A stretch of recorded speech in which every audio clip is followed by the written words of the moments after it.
Hello students. Now this is the second part of your chapter 3, Delhi Sultans. In the previous part, I have already explained you in detail about the slave dynasty. Here in this second part, we are going to learn about the remaining dynasties. Let us continue understanding about the remaining dynasties. The remaining dynasties are the Khalji dynasty, which began from 1219 till 1320 CE. Khaljis were of Afghan origin. Historians say that the Khaljis were in fact a Turkish tribe. They were tribe, though long settled in Afghanistan. So basically they were Afghanistan based tribe.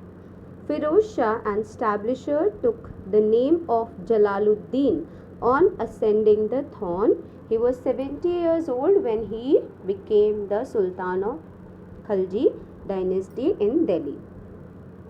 His administration has been criticized as being weak.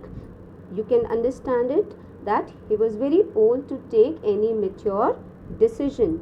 So he was very tactfully killed by his own nephew Alauddin Khalji. Alauddin Khalji, who ruled from 1296 to 1316 CE, deserved to be considered to be one of the best sultans, but he was also known to be a cruel and resolute ruler.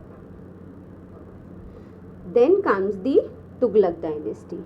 In 1320 CE, the last Khalji ruler Khusro Khan was killed by Ghiyasuddin Tughlaq, who founded the Tughlaq dynasty.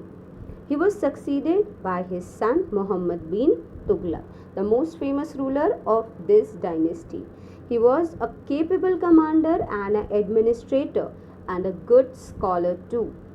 But his plans and intentions, though were meant for good, but they were carried out very thoughtlessly and in a hurry, which resulted in failure, and hence in history he is known as confused genius.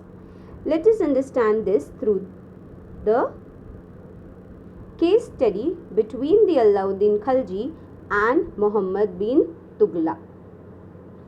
Here, during the attack time, how these two rulers have taken up actions to save themselves and what kind of administrative techniques or decisions they have taken to protect themselves and to increase the confidence among the masses for their ruler is explained very nicely. We will be going through about the points one by one. We will begin with Alauddin Khalji. Alauddin Khalji, as we have learned, was one of the most famous ruler of the Khalji dynasty, and he deserved to be called as the best sultan of the Sultanate period. Now, why is that so? It is because Alauddin Khalji has taken many decisions which proved very fruitful for his administration. Now, beginning with the first point. Delhi was attacked twice, in 1299 and in 1300, and after the 2 years 1302 to 1303. As a defensive measure, Alauddin Khalji raised a large standing army. उन्होंने एक बहुत clever army खड़ी कर दी ताकि वो लड़ाई कर सके. Alauddin constructed a new garrison town named Siri for his soldiers. अपने soldiers को protect करने के लिए उन्होंने एक नया fortified area build up किया. The soldiers had to be fed. अब soldiers के लिए खाना भी बहुत ज़रूरी है. So this was done through the produce collected as tax from lands between the Ganga and Yamuna. The tax was fixed at 50% of the peasants' yield. मतलब farmers को अपनी प्रोड्यूस का 50% एज अ टैक्स पे करना पड़ता था, and this produce was used to feed the soldiers. The soldiers had to be paid. Alauddin chose to pay his soldiers salaries in cash rather than the इकताज. अपने soldiers को वो cash में salary पे करने का प्लान बनाया, ना कि उसने ये सोचा कि वो इकताज देगी. इकताज क्या होते हैं ये मैंने आपको पिछली क्लास में एक्सप्लेन किया है.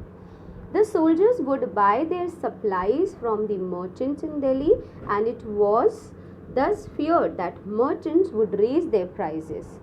So to stop this, Alauddin controlled the prices of goods in Delhi. Prices were carefully surveyed by officers, and merchants who did not sell at the prescribed rates were punished.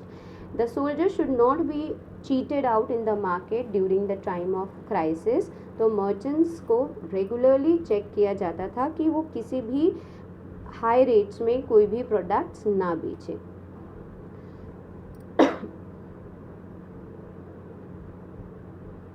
After that, what else he has done?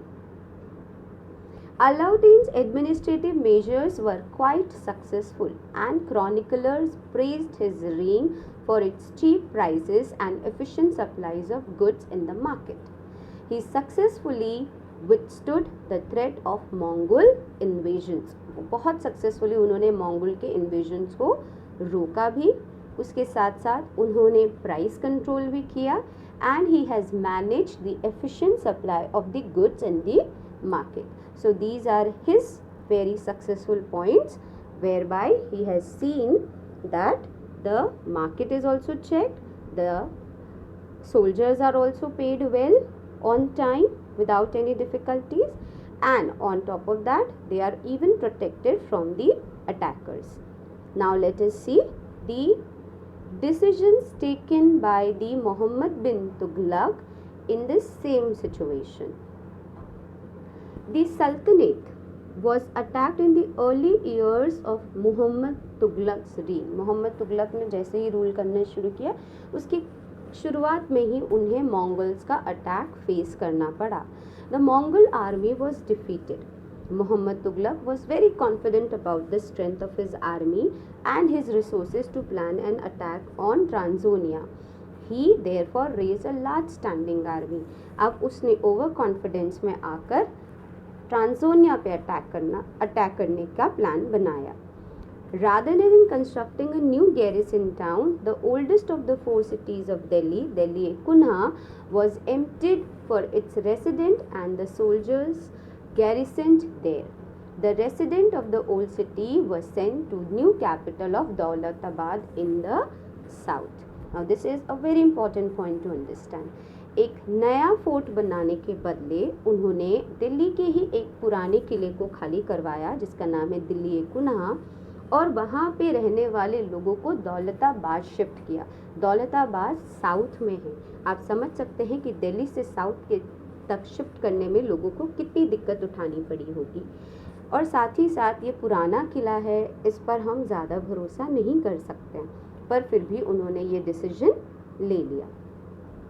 The produce from the same area was collected as tax to feed the army, just like Alauddin Khilji did. He also collected the taxes from the farmer to feed the army. But to meet the expenses of maintaining such a large number of soldiers, the Sultan levied additional taxes. This coincided with famine in the area. उन्होंने 50% से ज़्यादा tax बढ़ा दिया, जिसकी वजह से producers और farmers को काफ़ी प्रॉब्लम फेस करनी पड़ी. Muhammad Tughlaq also paid his soldier cash salaries. उसने कैश सैलरी पे की just like Alauddin Khilji, but instead of controlling the prices, he used a token currency, somewhat like present day paper currency, but made out of cheap metal, not gold and not silver. People in the 14th century did not trust these coins. They were very smart, so they saved their gold and silver coins and paid all their taxes to the state with this token currency. This cheap currency could be counterfeited easily. मतलब ये जो उन्होंने अब decision क्या लिया, उन्होंने market को control करने के बदले मार्केट में एक नई करेंसी लॉन्च कर दी जिसे आप टोकन करेंसी कह सकते हैं. वो टोकन करेंसी बहुत ही सस्ते मटेरियल से बनी हुई थी, ऐसा मटेरियल जो सबके पास अवेलेबल था. लोगों को इस सस्ते मटेरियल से बने हुए सिक्के पर भरोसा नहीं था, तो उन्होंने क्या किया, उन्होंने अपने गोल्ड और सिल्वर के कॉइन्स बचा के रखे और इस सस्ते मटेरियल से बने हुए कॉइन्स मार्केट में यूज़ करना शुरू कर दिया, और इन्हीं कॉइन्स के ज़रिए वो अपने टैक्सेस भी पे कर रहे थे।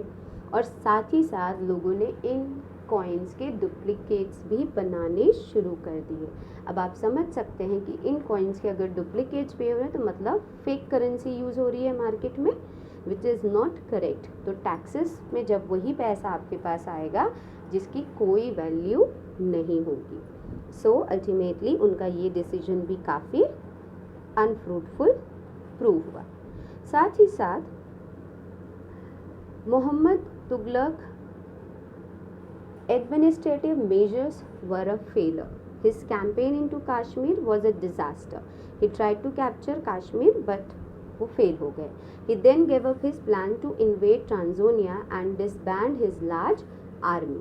Meanwhile, his administrative measure created complication. The shifting of people to Daulatabad also resented.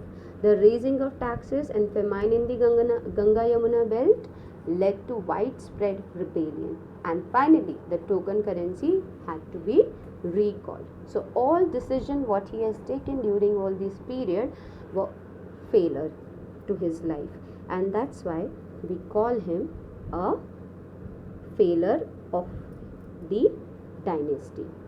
This is all we can learn about the Khaljis and the Tughlaqs. Now let us continue learning about the Sayyids and the Lodhis. Now, Sayyids and Lodhis, who were the succeeding dynasties after the Tughlaq. Sikandar Lodhi was one of the better known rulers of the Lodhi dynasty. He was a very able administrator and encouraged trade and commerce into his area. He was the last Sultan of Delhi Sultanate. That is because he was described as an arrogant man who treated the Afghani nobles with little respect. Now, annoyed with all this situation, the people invited Babur to overthrow Ibrahim Lodi out of his power. Babur could defeat and kill him in the first battle of Panipat in the year 1526. This is the beginning of the Mughal dynasty in India, hence ending the Sultanate period in Delhi and beginning the Mughal rule in India. Thank you, class. This is the end of your chapter. I hope I tried my best to make you understand the entire chapter. For any doubts and queries, you can post your comments below the link. Thank you so much.